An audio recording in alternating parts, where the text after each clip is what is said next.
Министерството за труд и социјална политика информира дека од утре 4 март 2021 година започнува исплатата на правата од социјална, детска и цивилна заштита за месец февруари 2021 година.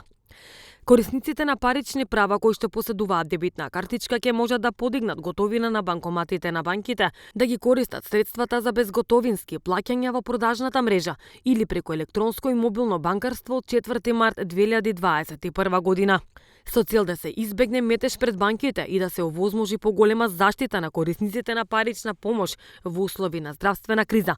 За корисниците кои не користат картички, исплатата ќе се спроведе во две групи во сите отворени филијали и експозитори на банките, согласно со утврдениот распоред по азбучен ред. Според првата буква од презимето и тоа на 4.3.2021 година во четврток од буквата А до Л и од 5.3.2021 година во петок од М до Ш. Министерството за труд и социјална политика потсетува на обврската за носење маска и одржување физичко растојание од 2 метра.